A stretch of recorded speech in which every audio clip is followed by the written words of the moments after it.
Ce qu'on emploie, on le jette. Parce que ce qu'on emploie a une limite d'utilisation. Dieu n'a pas de limite avec nous. Amen. Il a mis sa vie éternelle en nous. Nous serons toute l'éternité avec lui. Amen. Et les choses qu'il veut que nous fassions ici sur terre sont des choses qui doivent impacter la vie des gens. Amen. Pendant des siècles, les chrétiens sont restés muets, incapables d'équiper leur discours d'une influence parce qu'ils n'ont que la parole.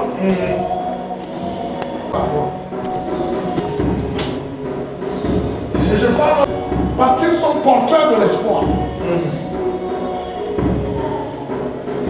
Je prends souvent un exemple, mon fils. Tu connais la Bible. Tu peux prier pendant 12 heures, non-stop. Les démons fuient même. Mais est-ce que ça va donner une bouteille d'huile de palme à ta mère? Ou un savon? Ou du sel? Ou du poisson? Et puis que tu utilises ta Bible, elle s'est tellement encornée parce que tu manges partout avec elle. Elle est sur ton aisselle, elle est sur la tête. Quand il pleut, c'est elle qui essaie de parapluie. Quand tu ne peux plus supporter, tu la mets là. Quand tu arrives au village, parce qu'il y a eu deuil, et on te voit arriver en haut là, combien de personnes de la concession vont se lever pour venir t'accueillir avec ta Bible sur les selles? Les hommes vont commencer une conférence.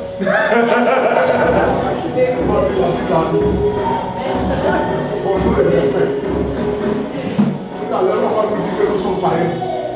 Nous ne sommes pas enfants de Dieu. Nous ne sommes pas nés de nouveau. Il arrive. Apprêtez-vous. Personne ne s'aide pour venir les chercher. Mais tu as un frère. Tout le monde sait qu'il est fainéant.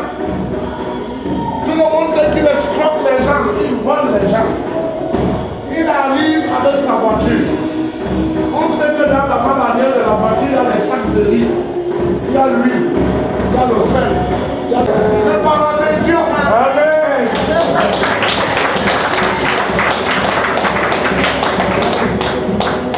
Bonne nouvelle. Amen. Dis bonne nouvelle. Bonne nouvelle.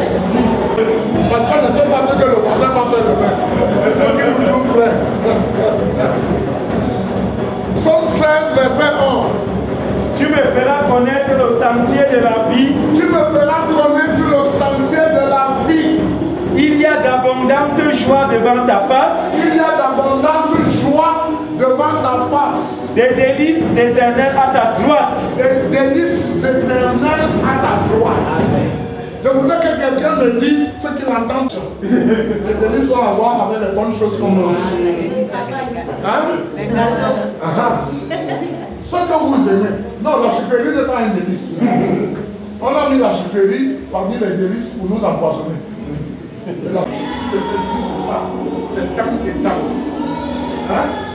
On va commencer à dire tous ces secrets. Et un jour, il va venir s'achever et dire Amen. Moi aussi, je vais être comme ça.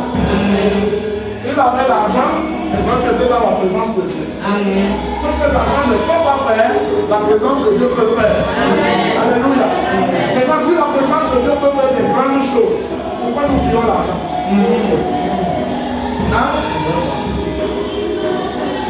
Ma fille, imagine que tu es ta voiture. Tu arrives à la station. Tu n'as pas d'argent, tu gardes à la porte et tu commences à prier à toi. On va te mettre dans une boule d'essence. Hein? La station ne comprend pas le parler en langue. La station veut voir les biens. Hein? Maintenant, quand tu lui mettais le plein, tu sors les biens. Le gars fait vite parce que sa confiance est dans les biens. C'est le même portage. On appelle les gardiens pour te chasser.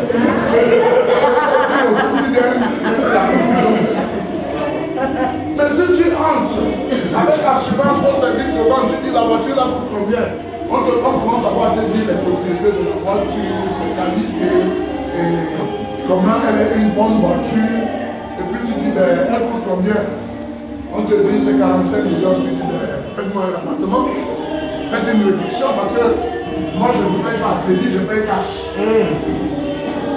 Ne pas acheter ta voiture cash quand on ne te donne pas de remise. Si on ne te donne pas de remise, refuse. Vous comprenez? Parce que toutes les voitures que vous faites là sont faites pour être vendues à crédit.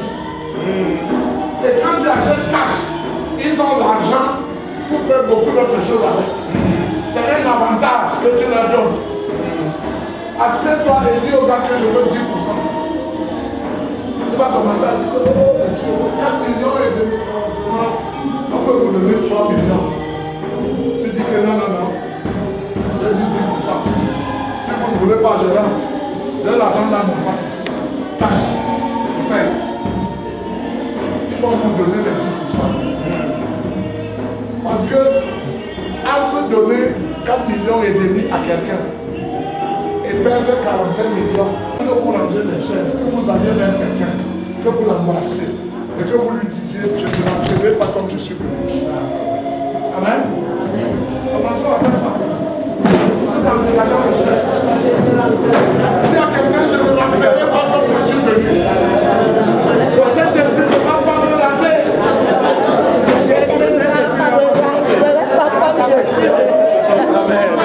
Amen. Je vais aller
chacun est responsable d'au moins 30 personnes. Hein? Vous voulez être multiplié. Amen. Ça se fait dans un accord. Et le Saint-Esprit vient pour cimenter cet accord. Pour vous équiper. Il y a des gens qui viendront ici à cause du comportement d'un voisin. Amen. Ils vont voir que ce voisin ne se mêle pas des histoires des gens. Il n'a pas de problème avec les gens. Il ne crée pas de problème. Et ils vont commencer à demander, tu vas où? Et tu vas leur dire, venez et voyez où je pars. Et vous allez voir quelqu'un un dimanche arriver, escorté par toute une famille. Qui dit, nous voulons aussi être comme toi. Cela ne peut pas se faire sans le Saint-Esprit. Amen. Ma soeur, viens ici maintenant. Quel que soit le fardeau que tu portes, le Seigneur va te décharger aujourd'hui. Au nom de Jésus. Au nom de Jésus. Amen. Personne ne te prendra de ce qui est. Et ce qu'on te doit va être restitué intégralement. Accompagné des excuses. Au nom de Jésus. Amen. La Bible dit que pendant que les gars étaient dans la salle, en train de jeûner et de prier, avec la fête dehors, chez les voisins, hein? Ils n'étaient pas attirés par la fête. Ils étaient en train d'attendre la promesse que le Seigneur leur avait faite. Peut-être pour toi, la Pentecôte est devenue une date historique. Le Saint-Esprit veut te toucher. Amen. Alléluia. Amen. Le Saint-Esprit veut que tu vives sa réalité aujourd'hui. Amen. Pendant qu'ils étaient là-dedans, le bruit s'est fait. Le bruit n'était pas pour eux. Le bruit, c'était pour la ville. Pour que la ville sache que Dieu est sur le point de faire quelque chose. Amen. Et le bruit là ne s'est pas fait à un point unique. Dès que le son s'est émis, le roulement du son est allé quelque part. Et est allé atterrir là où ils étaient, comme vous êtes ici. Peut-être que ce bruit se fait là dehors. Peut-être que les gens l'attendent au Carrefour ou à l'hôpital militaire. C'est pour eux, ce n'est pas pour toi. Mais ce qui était pour toi, c'était le vent. 2, le feu. Et quand le feu est arrivé dans la salle, le feu là est devenu les anges, les séraphins, les anges porteurs de feu de Dieu. Et si ton ennemi t'énerve, tu dis que le feu de Dieu te frappe. Le feu de Dieu que vous envoyez souvent aux gens là, ce n'est pas un feu d'allumette. C'est cet ange-là. Quand il entend, il dit, hein, tu as dit que je frappe, tu dis oui, frappe. Boum! On voit les plans partout. C'est parti d'où? On ne sait pas. Ça va finir comment? On ne sait pas. Mais le feu frappe. Alléluia. C'est pour cela que Jésus a dit à Thomas que tu ne sais pas de quel esprit tu es animé. Vous comprenez? Si Jésus nous laissait la liberté d'allumer le feu, même les cortèges présidentiels nous allons. Mais seulement, il s'est limité dans sa liberté et son amour. Envoyez les enfants ici devant. Ne les laissez pas derrière.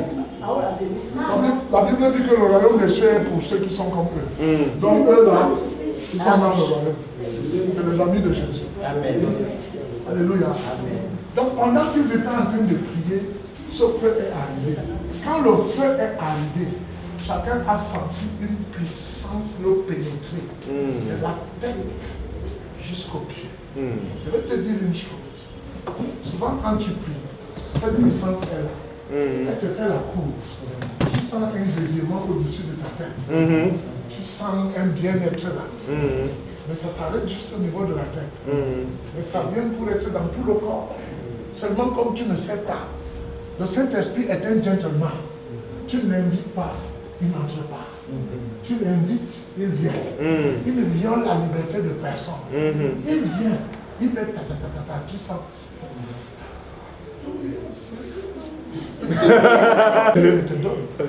Mais si tu dis Seigneur, non seulement sur la tête, mais dans mon cœur, dans mon ventre, jusqu'à la plante des pieds. Consume-moi et détruis tout péché en moi. Tu vas sentir un feu te traverser tout le corps. Et quand tu vas vouloir dire le feu, tu ne diras pas le feu. Dès que tu vas dire l'orabazataka, tu vas exploser en langue. Ok? Vous parlez en langue n'est pas sorcier. C'est un don de puissance. Tous les gens qui parlent en langue, quand tu veux connaître les esprits qui contrôlent un village, arrive là-bas et lui en langue. La même nuit, Dieu va te montrer les gens qui dérangent. Amen. Vous comprenez? Mais ce n'est pas pour que tu commences à te vanter. Ce n'est pas un esprit de vantardise. C'est un esprit d'efficacité. Amen. Les gens qui sont efficaces ne sont pas vantards. Ok? Les gens qui ont de l'expérience sont vantards. Mais ceux qui sont efficaces, c'est des génies. Ok? Bon. Comme nous allons lever les mains pour être dans la révolution, je voudrais que vous fassiez de l'espace. Parce que sinon, quelqu'un va écraser l'orteil de son frère tout à l'heure. Et quand ton frère ou ta soeur ferme les yeux. Oui.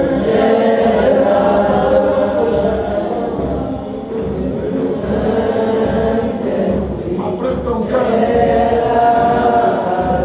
si tu le sens atterrir sur toi, fais-le favorablement.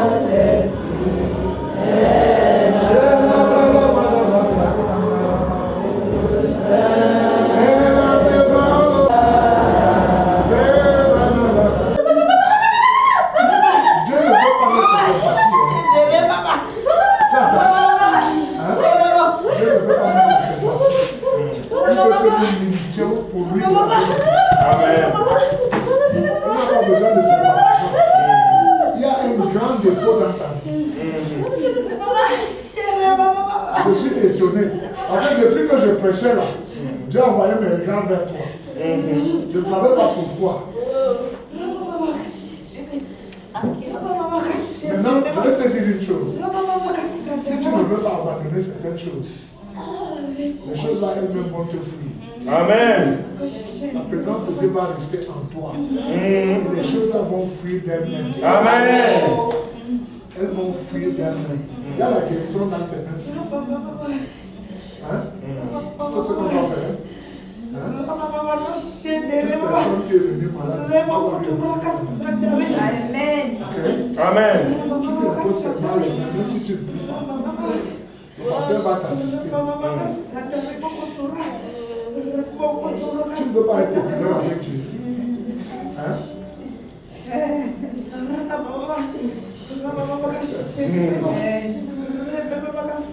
Le feu là va brûler tes mains. Certaines mauvaises choses que tu avais touchées, tu vas les toucher. Amen. Dieu veut libérer son don de guérison qui est en toi. Tu es né pour être prophétesse de l'éternel. Amen. Pas prophétesse de quartier. Prophétesse que les grands viennent te voir. Tu redresses leur vie. Tu répares leur vie. Amen. C'est ça que Dieu t'appelle. Amen. C'est pour cela que son feu est en toi comme ça. Donc tout le monde qui est malade là, passez-vous là, elle va vous imposer les mains. Simplement vous imposer les mains. Vous allez voir, après elle va être soulagée. Si elle ne libère pas le don là, elle va rentrer comme ça. À la maison, on va penser qu'elle est devenue folle. C'est le feu de Dieu. Impose seulement les mains. Impose les mains. Impose les mains. C'est de résister.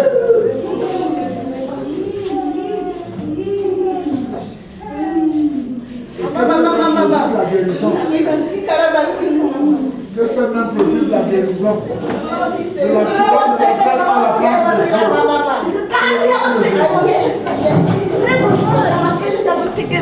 Au suivant.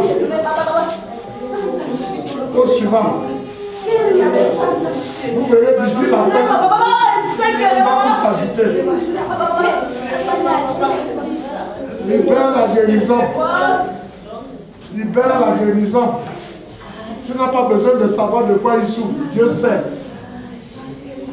Ils vont tous guérir. Ils vont tous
Il est le Dieu de la vérité et de la pureté.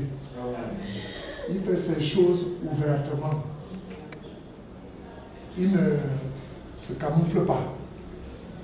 Vous comprenez? Il y a de très puissants dons au milieu de vous. Mais c'est des gens qui sont toujours réservés. Comme je vous disais, c'est pour cela que la forte dose est descendue sur elle. Elle, le Seigneur est en train de la j'ai dit que les jeunes qui sont entre 18 et 35 ans et qui veulent réaliser un projet, qui ont une vision d'entreprise, il faut qu'ils s'inscrivent au programme triennal de financement des projets des jeunes. Vous vous écrivez en groupe sur une liste. Vous la remettez à votre pasteur. Il va la remettre au pasteur Basile qui va me donner. J'irai déposer ça là où on va vous donner l'argent. Il faut que vous soyez là dehors. Et quand on va vous donner l'argent, montrez aux païens que l'honnêteté est la qualité majeure des enfants de Dieu. Amen. On va vous donner 4 millions par personne, dont 1500 sont un cadeau, 1 500 000. C'est un cadeau. Et vous remboursez les 2 500 000 sans intérêt à partir de la fin de la deuxième année. Sans pression. Depuis que le président a débloqué 102 milliards, on n'a utilisé que 20 milliards. Il y a encore 82 milliards qui chôment. Et les jeunes, on dit aux jeunes de demander l'argent. Ils ne demandent pas. Ils agressent les gens au quartier pour les beignets et les pains. Tous ceux qui sont en âge de faire les affaires ici, entre 18 et 35 ans, faites le dossier, remettez les papiers à votre pasteur.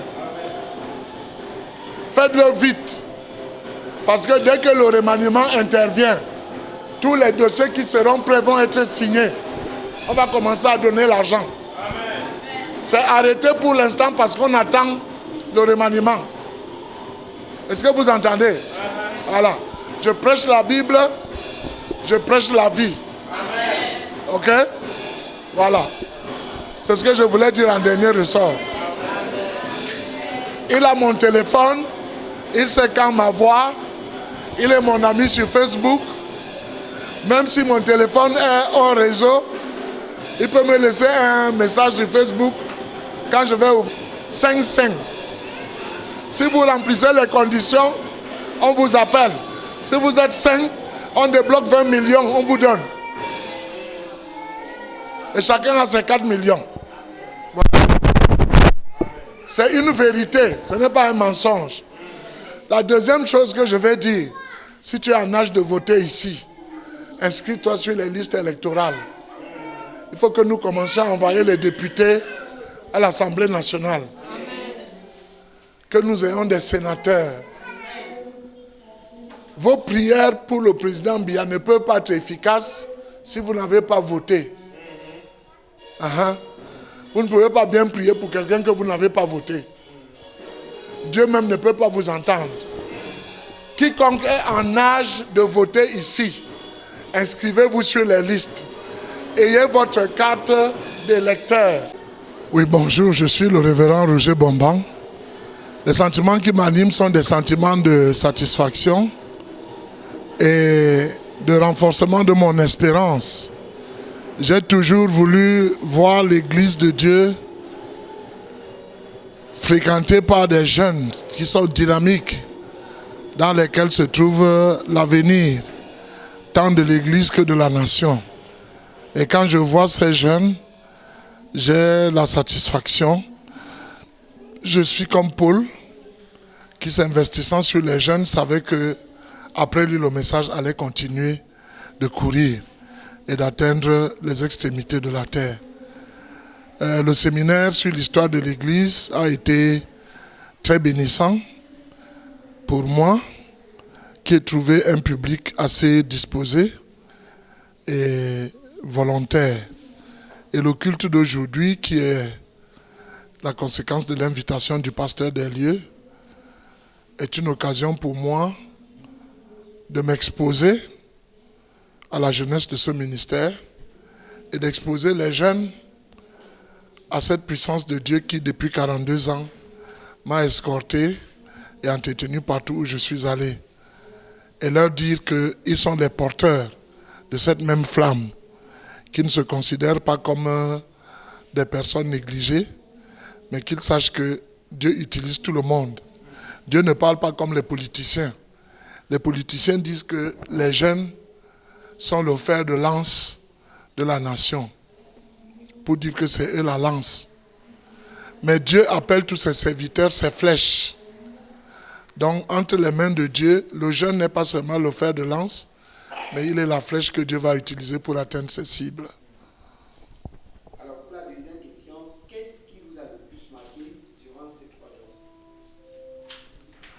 3 jours? Comme je l'ai dit brièvement avant, il y a la disponibilité, la volonté d'apprendre, de connaître et l'esprit de communion.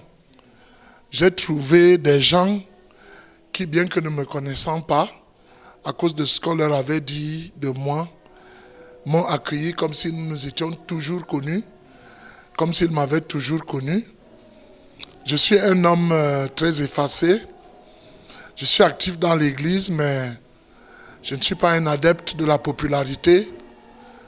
Ce n'est pas que j'ai peur de quoi que ce soit, mais je me dis que c'est le couloir dans lequel le Seigneur m'a permis d'évoluer depuis qu'il m'a appelé dans sa maison.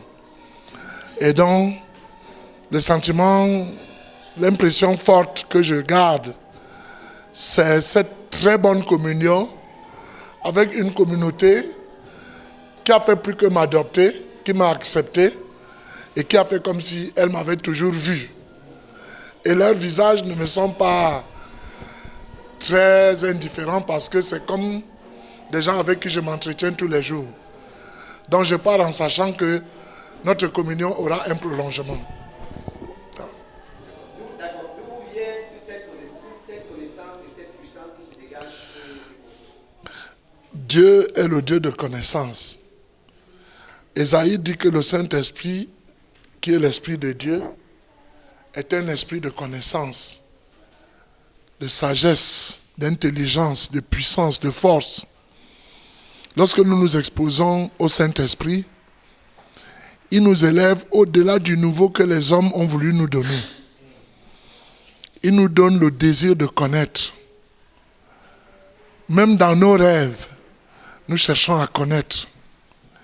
Et lorsque nous avons cette connaissance, ce n'est pas pour que nous la stockions dans une banque, c'est pour que nous la partagions. Vous lirez dans 1 Corinthiens 12, la Bible dit que tout don que nous recevons de Dieu est pour la communauté. Ça n'appartient pas à celui qui le reçoit. Si quelqu'un a un don de guérison, il se met au service de la communauté, sans rien exiger. Si quelqu'un a un don d'enseigner, il se met au service de la communauté. D'ailleurs, je ne pense pas que je connais, mais je crois que Dieu m'utilise pour transmettre quelque chose chaque fois qu'il m'envoie devant un public. Donc la connaissance qui se dégage de moi n'est pas une connaissance issue d'école, mais c'est la connaissance de Dieu. Quand il veut ouvrir les oreilles, les yeux, l'intelligence de son peuple, il utilise ma bouche, il utilise ma personne. Et moi, je me rends simplement disponible parce que j'ai accepté d'être un outil entre ses mains. C'est lui la source de ma connaissance. Si je lis quelque chose et que je retiens, c'est lui qui donne la force de rétention à ma mémoire. Sinon, je pourrais l'oublier. Mais je vous dirais qu'à côté de tout ça aussi, j'aime beaucoup la lecture. Je lis beaucoup. Et je suis de ceux qui aiment lire les choses compliquées. Je lis des domaines dans lesquels je n'ai pas été formé. C'est parfois un langage hermétique, mais à force d'insister, le Seigneur finit par opérer une brèche. Et je commence à comprendre ce que je lis. Donc ce que je suis en train de dire, c'est simplement Josué 1,8. Josué 1,8 dit que cette parole de la loi ne s'éloigne pas de ta bouche. Médite-la jour et nuit pour agir conformément à tout ce qui est écrit.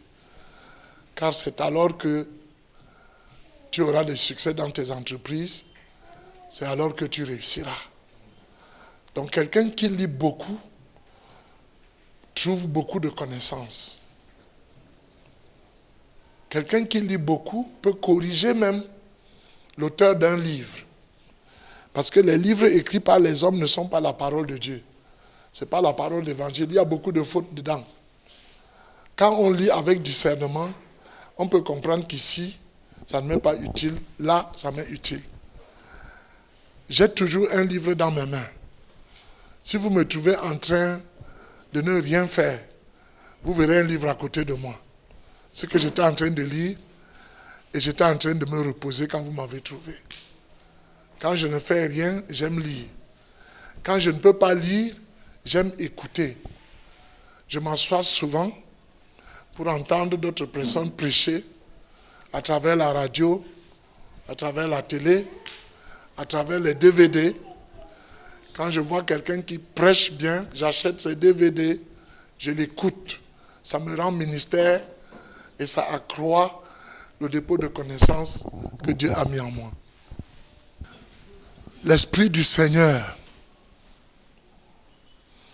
est un esprit de force.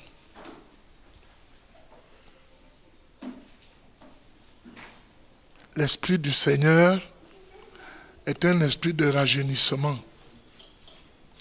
La Bible dit qu'à 120 ans, Moïse voyait comme l'aigle. Il n'avait pas de lunettes. Il n'avait pas de courbature. Il montait régulièrement sur la montagne pour aller causer avec Dieu. Quand nous nous exposons au ministère de Dieu, au ministère du Saint-Esprit, il nous fortifie. Il nous donne des choses.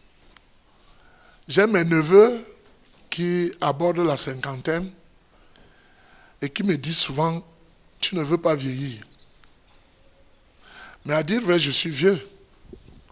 Mon corps même me dit que je suis vieux. Mais quand je sens l'énergie qui déborde de mon corps, je sens la présence du Saint-Esprit en moi.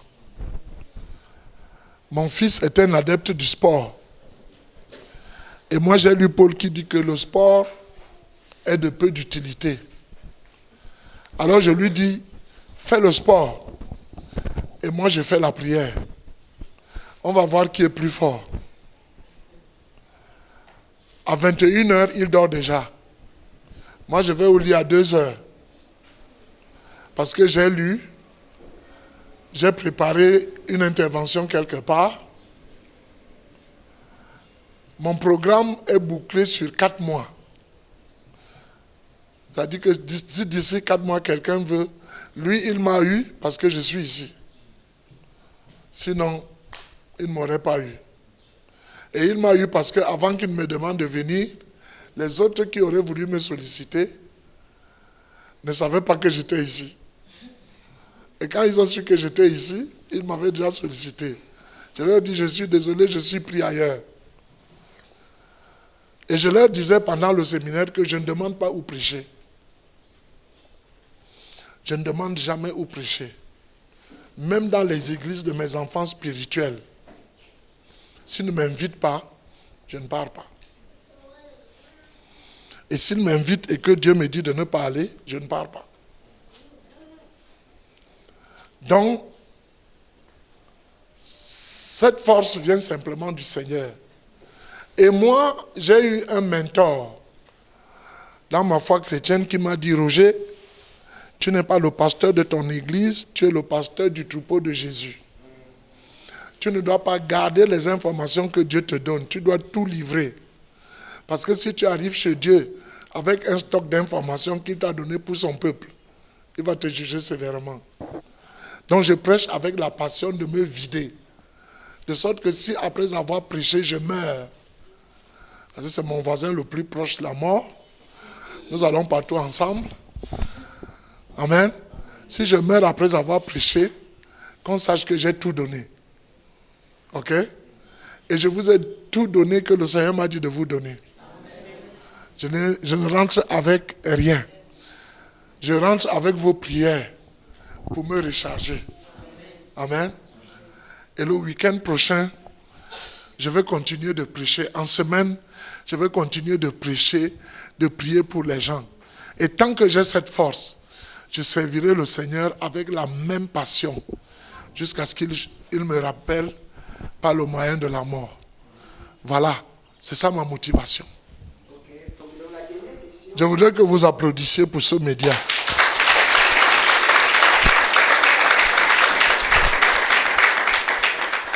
Nous avons besoin des médias chrétiens, des médias qui servent Dieu.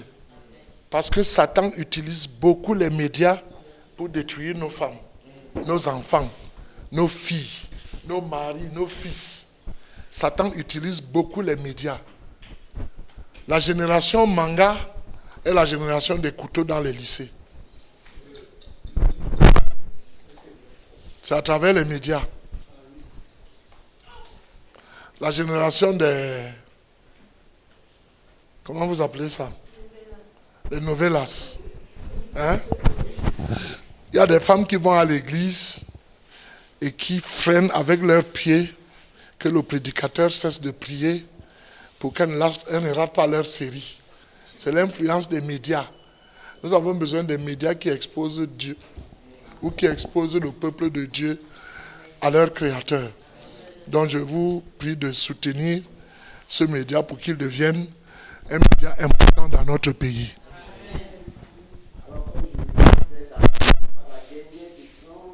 Ce n'est pas sans défi, ce n'est pas sans difficulté, sans opposition, sans tentation, sans même l'envie d'abandonner, que j'ai marché pendant ces 42 ans.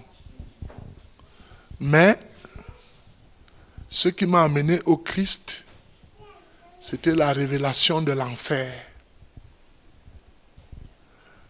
J'ai eu la révélation de l'enfer et j'ai décidé que je n'irai pas là-bas. Même quand j'ai toutes les raisons de démissionner, je me dis, parce que Christ m'a épargné de l'enfer, je préfère que mes échecs soient en lui, que mes faiblesses soient en lui, que mes fatigues soient en lui, mes épuisements, mes découragements, parce qu'il va me relever. La Bible dit que le juste tombera 7 fois, et 7 fois il se relèvera.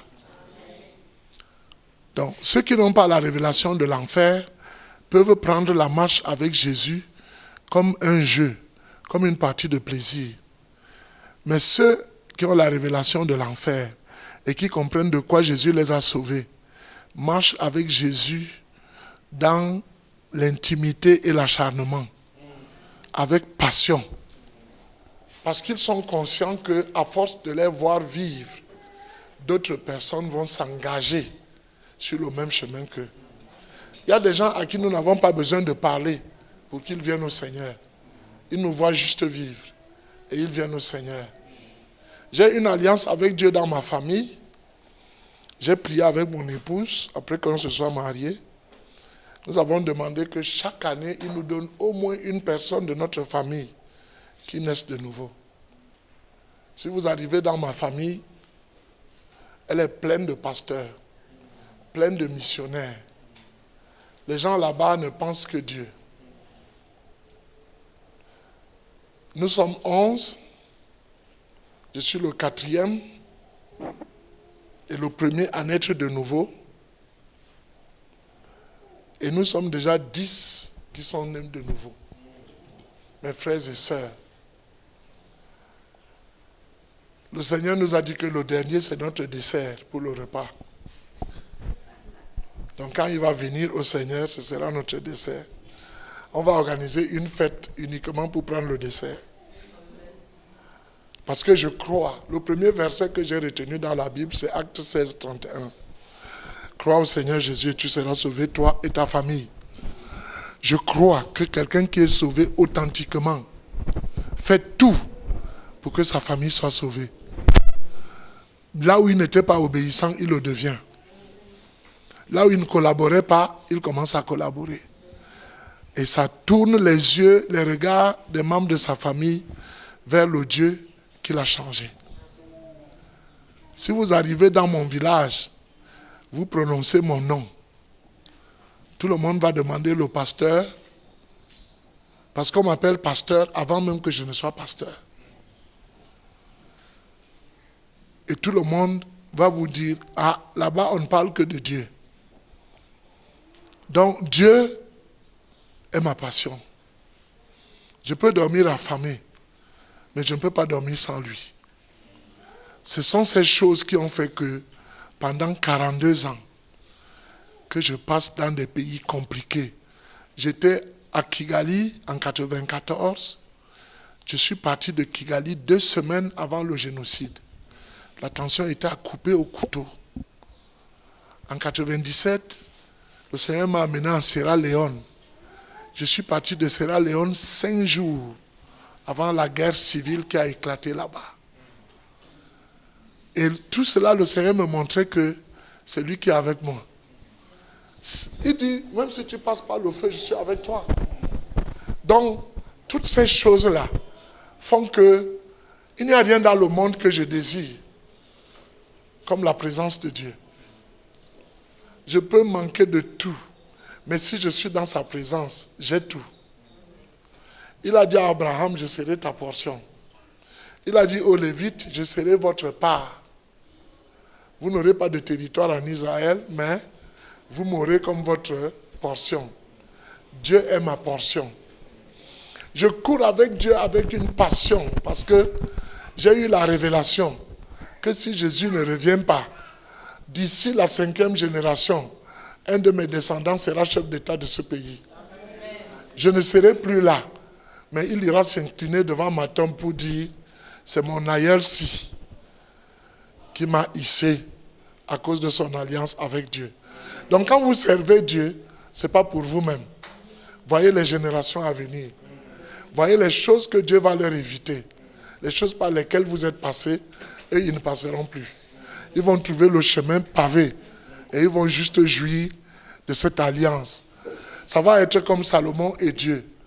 Quand Salomon faisait une gaffe, Dieu disait, j'ai envie de te punir, mais à cause de ton père David, je t'épargne. Ok? Je veux que ma descendance, même quand elle sera dans l'erreur, que Dieu leur dise, je voulais bien vous frapper, mais à cause de votre arrière-grand-père, je vous épargne. C'est pour ça que je cours avec Dieu, avec passion. Alors, pasteur, il me vient à l'esprit, je ne sais pas si c'est le Saint-Esprit, je n'ai pas la capacité de savoir, de pouvoir analyser, peut-être parce que je suis encore jeune à la foi, mais il me vient à l'esprit de vous demander pourquoi est-ce que vous ne parleriez pas de l'Institut biblique Réma, qui est fondé par le pasteur Basile Aronon, et pourquoi ne pas prendre l'engagement ici pour que ces jeunes s'y inscrivent sur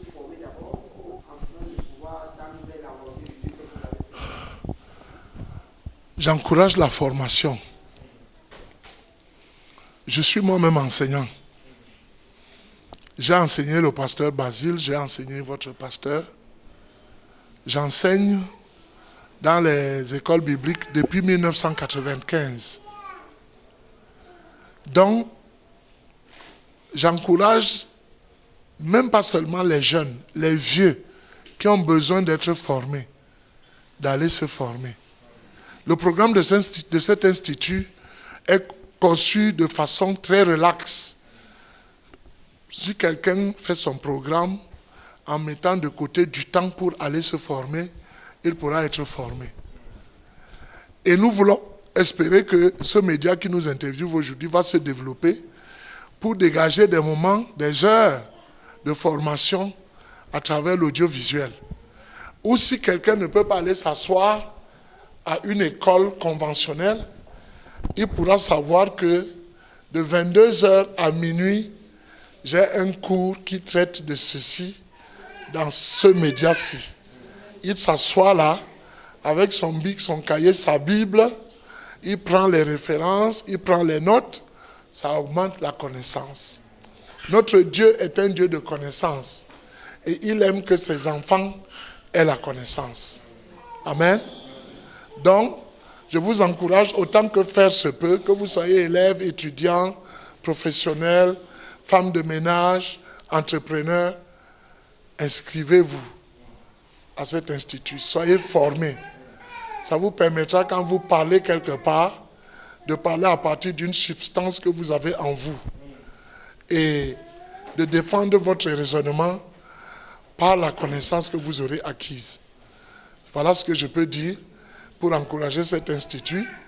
Et je souhaite que ce ne soit plus un institut à une seule salle de classe, qu'il grandisse pour avoir un cycle aussi complet que possible.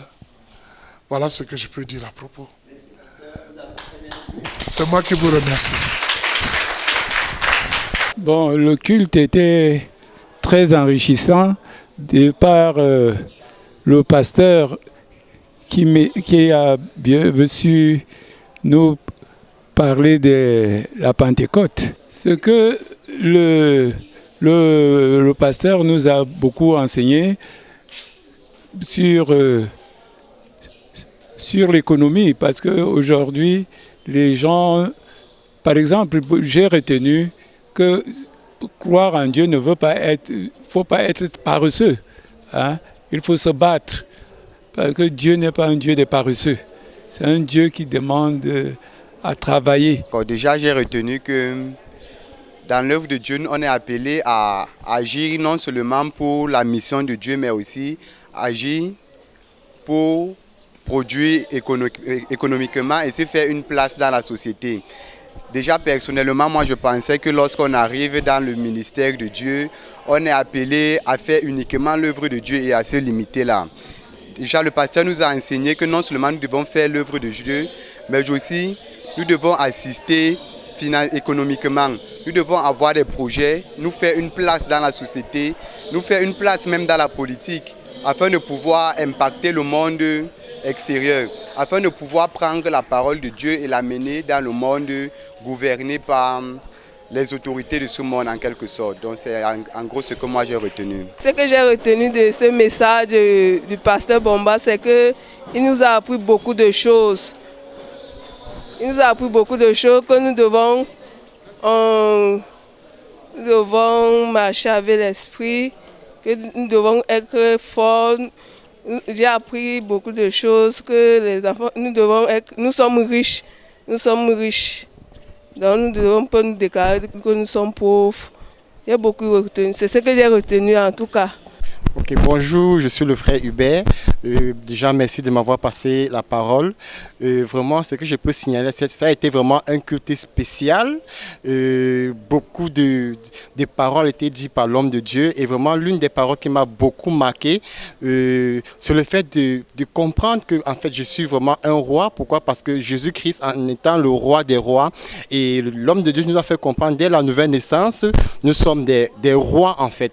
Et que la royauté, vraiment, pour les enfants de Dieu, nous devons vraiment avoir une vision, en fait, pour pouvoir amener l'évangile à une autre dimension, nous avons besoin, par exemple, des finances. Et qui dit roi, vraiment, c'est celui-là qui a des, comment dirais-je ça, qui a des entreprises, en fait, pour pouvoir amener l'évangile vraiment à une autre dimension. Vraiment, j'ai été très béni pour ça parce que je suis quelqu'un qui aime beaucoup penser, qui aime beaucoup entreprendre des choses, mais parfois j'ai la peur, je me pose la question à savoir, est-ce que cela vient vraiment de Dieu? Est-ce que c'est une bonne chose? Est-ce que ça ne va pas venir vraiment tuer c'est par la présence de Dieu dans ma vie? Et vraiment, ce culte m'a vraiment arrivé quelque chose en moi et je bénis vraiment le Seigneur pour l'homme de Dieu. Amen. Bon, selon moi, j'ai retenu une chose importante que le pasteur a soulignée en rouge.